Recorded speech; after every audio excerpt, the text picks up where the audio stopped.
everybody. Thank you for watching my daily live stream for the time being. Probably going to be a long time. We're all at home. Hopefully everybody is smart, keep isolated, take care of other people by being as isolated as you can. So I'm very unfortunate, but it's what it is.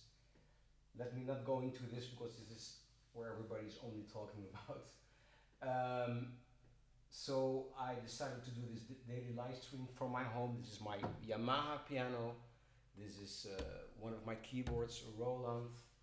And today I'm going to play something for you, a request. And then I'm also going to answer a couple of questions. I got questions from Alicia, who is a student at the Codarts Conservatory in Rotterdam. She asked me some questions about being a pianist. Well, I think it's actually nice questions. So I will go and answer them. And also,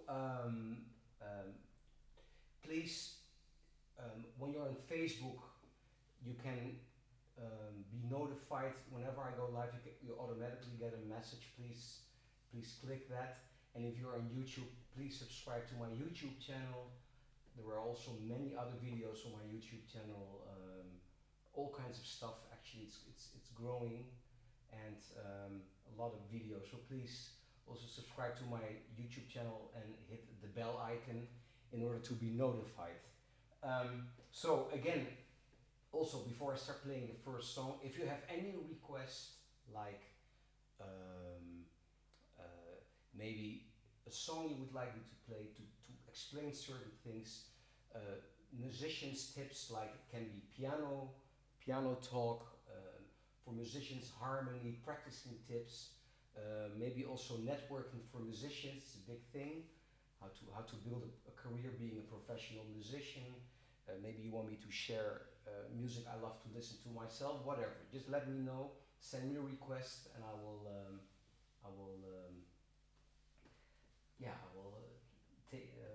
go into those. So I'm going to start with a request from Charles and Martha Siebert.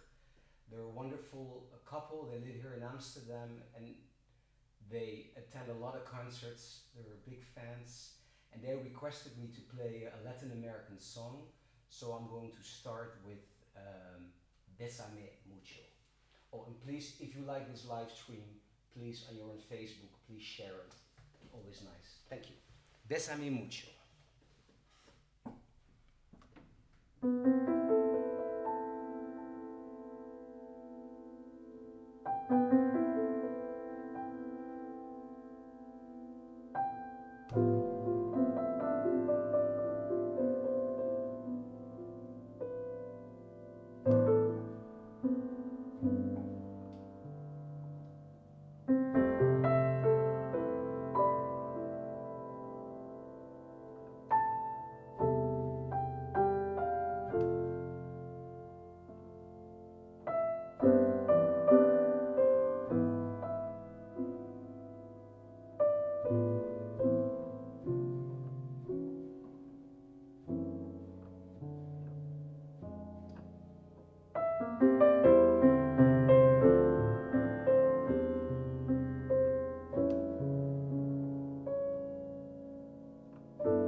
Bésame mucho.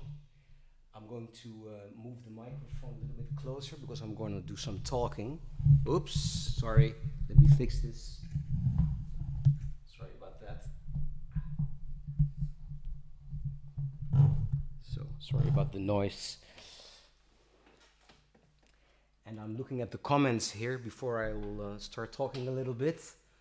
Um, I'm getting a lot of messages here from South Africa, uh, from Philadelphia, where my half sister and her husband live. Luca, grazie per stare qui. um, Valentine, Charles, yeah. Thank you for the compliments. Really. And someone from Ecuador, even. Wow. Okay, so cool. Thank you all for watching and for listening. So, like I said, I'm doing a lot of requests, and I got this email yesterday from this lady who asked me to answer the following questions. She is a student at the Codarts Conservatory in Rotterdam, and she asked me a couple of questions. So I'm going to read the questions and then answer them. The first question is, how much time do you need to learn your music by heart? Well, to be honest, a lot of questions she is asking, Alicia, are quite a little bit open questions because most of the answers depend, of course, on the situation. But yeah, learning music by heart, that depends. Like it can be, if it's music which is really like new to me, it'll take more time. I do I've developed a system for myself to memorize stuff. And for me personally, what works best, and also I know from other people, the slower you practice, the faster you will play, you won't forget it, and you will memorize it much faster. So and also when it's something like technically a little bit more challenging, when I say the slower you practice, the faster you will play, both you will save time in playing things faster, but also literally you will play faster on the piano or whatever instrument. Slow practice for me, and I'm sure a lot of musicians and all people, all kinds of, when it's sport, whatever you do, if you practice slow, build up slowly, that's, I think, your ticket for very fast development, to memorize stuff that it also internalizes and stays with you in your system. Then, oh, by the way, if you have questions, just please write them down during this talking session, and and I'll be happy to answer them. Then the other question is, do you read scores? Do you read music during concerts? If I know the music, I don't, and of course, if I don't know the music by heart, I will, and I don't feel bad about it. Of course, I know people appreciate it more when you play things by heart. I also prefer it because I'm a little bit more focused. If I have the score in front of me, it means I haven't memorized it yet, so that's another focus. It's a different concentration. On the other hand, you know, in practice, in reality, when you're busy with traveling, playing with a lot of people, many project, whatever, it's simply impossible to memorize everything for every concert, for every tune, for every person, every musician, every band, whatever you collaborate with. So I try, of course, to stay away from reading on stage, but I cannot avoid it, and it's no big deal. I don't feel ashamed about it. Because it's better, of course, to play it right with with the score there, then make mistakes because you think, I know it, or doesn't look good, and then and also then you become insecure on stage and all of that. So that doesn't work. So that's my answer to that. How do you next question? How do you decide the program you will perform during your concerts? Well, that also depends on the situation. I mean, if I am in charge, if it's solo like tonight, I mean, I can do whatever I want. another advantage being more like a jazz musician is if you want to change the program at the last minute, even on the spot, even if you're on stage, you can easily do it. It's way different than when you're a classical musician and you already have to, and the program is already there a year in advance and all of that. That's so there is a lot of freedom there.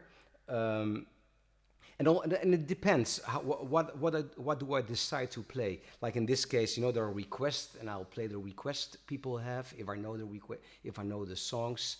Um, it also sometimes depends on the audience. If I'm playing like in a theater, which is not like a jazz audience, then I might also play some songs which are more accessible to a larger audience. I don't see the need to play complicated jazz for people who don't get it, because why should I? Everybody who comes out there to come and to listen to you, actually everybody who's watching right now, I really appreciate it, because every person who makes the effort to listen to you and even buy a ticket and uh, pay parking and go to dinner and all of that. I really appreciate every single person who comes out to a concert. So um, then sometimes I'm really considerate with like, okay, what am I going to play? And so it depends a little bit on the audience. But sometimes, of course, if it's a project like opera meets jazz, or I'm being asked with if it's really a request for a certain program, then I'll stick to the program, of course. But there is some variety there. Um, do you think in a theme, or do you just play what you feel like? Well, this question is I've kind of answered them already. It depends again on the situation. Um, of course, um, I usually play what you feel like. Well, like I said before, I do kind of investigate first, like what's the audience, or am I playing? What's the setting? So it's not like, oh, I'll just play something. I'm really thoughtful about it, and I'm also always into making set lists before. Sometimes it changes while I'm on stage, but usually I also make set lists, so it's not that free. Um, how long in advance are your concerts being booked? Ah, well, um, in this case, it's better to how many concerts have been cancelled, but let's not go there. That's where we all are dealing with. Um, well, that really depends on many things, like, and also on culture. For instance, here in the Netherlands, Germany, like Western Europe, things can be planned way ahead of time, sometimes a year, sometimes even 2 years. Like in Southern Europe or Latin America or many countries in Africa, when you start uh, booking or approaching a festival, for instance, like a year before, they think you're totally crazy. So it really depends on the culture. Sometimes things can be, in my experience, like in Latin America, it can be 2 months before, and the more bigger venues. It depends really on the country and on the culture. Japan, for instance, is really way ahead of time, and also like impeccable promotion and all of that. So it depends. So there is also not like a specific answer. Um, and then the question is, can you talk about how you lead a trio, quartet, or other ensembles? Well, yeah, um, yeah. It's the thing is, I hardly, actually, almost never tell a musician I invite to play. When for instance, let's say trio, I'm with the bass player and the drummer, and the people I'll ask are people I really appreciate, and I don't like to um, direct them what to do. I give them my music. I tell them this is what I want to play. This is the kind of thing I have in mind. But I leave it up to you guys. Uh, how do you want to make it sound? Because the more freedom you give to great musicians, the fresher the music will sound. If you start directing like, oh, I want a rhythm here and a bass line here and whatever, it really kills the spontaneity. And I think creating music on the spot is very important. And also, I'm not like I'm the pianist and those guys are accompanying. I see it really as three people or four people or five people creating music together. Um, I also travel a lot by myself sometimes, and then I work with um, local rhythm sections, which sounds a bit like local, sounds a little bit negative, but it's not true because everywhere on the planet there are fantastic musicians to work with, um, and what I love about this is, like for instance, I play a lot in South Africa, and I know many great musicians there, and they will add their African feel to the music. So I got criticized sometimes, like, yeah, Mike, you're always traveling by yourself, working with local people, and not everybody realizes that this is what I love to do because it keeps the music fresh. You know, you give it in hands of great people, your songs or whatever, and it's gonna sound like wow, you know, and that can be in Brazil, and it can be anywhere in the world. So that's one of the reasons I love to travel and work with other people, and I'm play with different rhythm sections all over the world. Um, so I do decide about the program, but of course, if someone comes with another tune, I'm always willing to play stuff by other people. I'm not bossy in these things. I'm not because you have to keep. I think with this kind of music, where you create music on the spot, keeping it fresh and a lot of fun. Also, like for instance, what I don't do if it's like maybe one concert, um, and I do have to send some music in advance, I won't send too many difficult songs. Then I prefer, I want to have people to have fun on stage because that's the most important thing um, to have. If you don't have fun, what's the use of it anyway?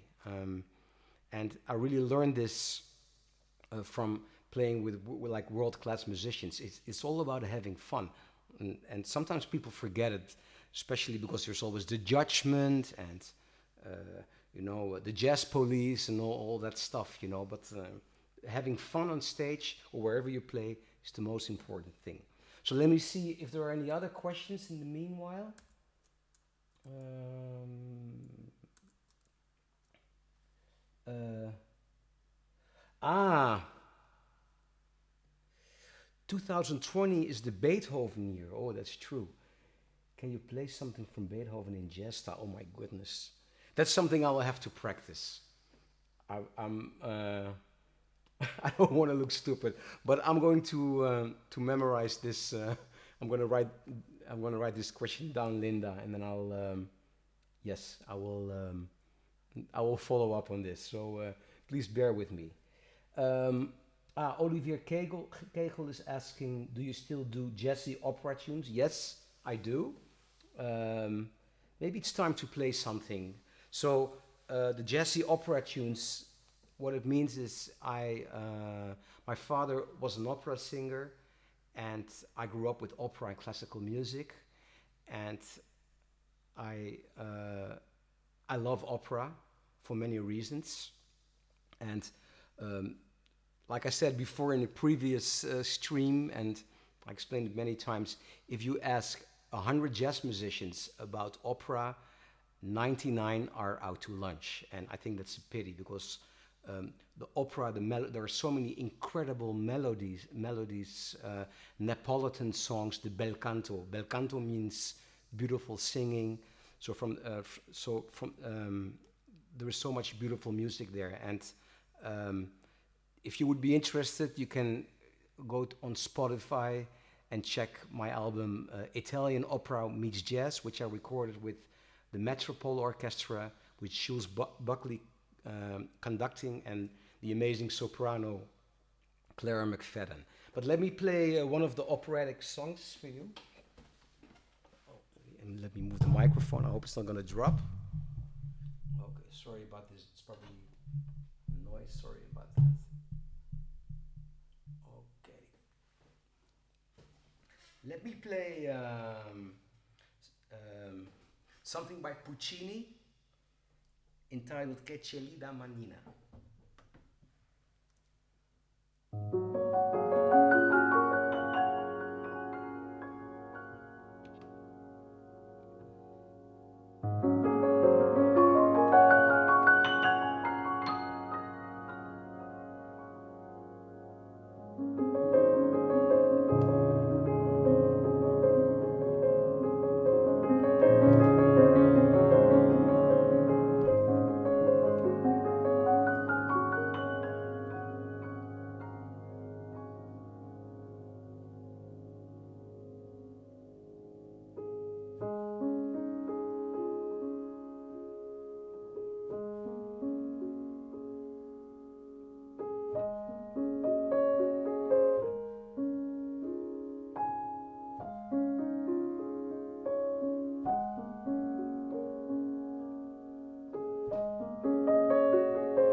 I'm reading the comments.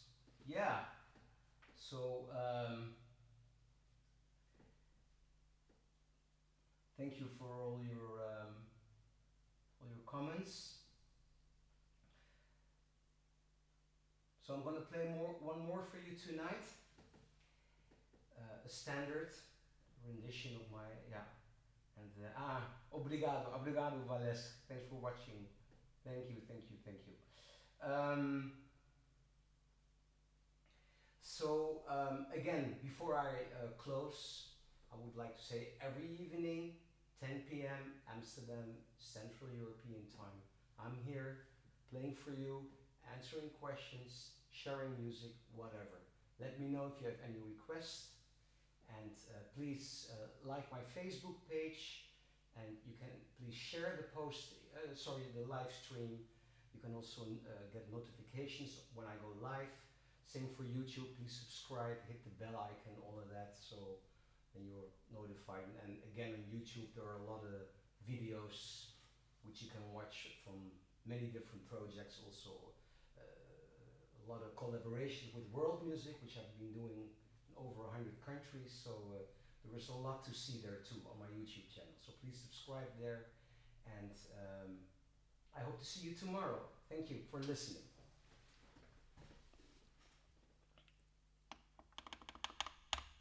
Sorry about this noise.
Thank you. Ah,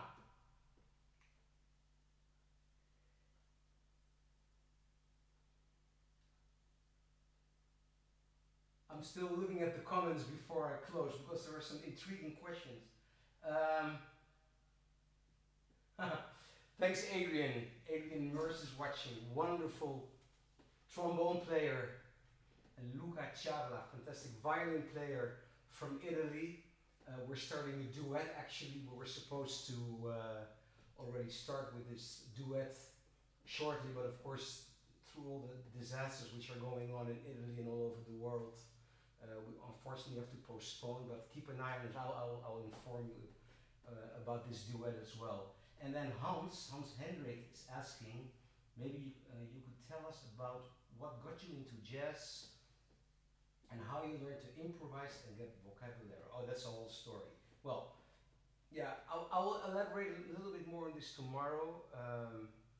What I can share with you for now is, like I said before, I have a strong classical background, and so when I was a child, started playing piano, and I got like my first lessons when I was 9 years old. I started to well, I only had classical lessons. Classical. Let me put the microphone a bit closer. I hope you heard me. And and then on a rainy Sunday afternoon, I saw a movie. I was 15, 16 years old, and I saw a movie about Scott Joplin. Scott Joplin, uh, from the entertainment, the ragtime, you know, like. I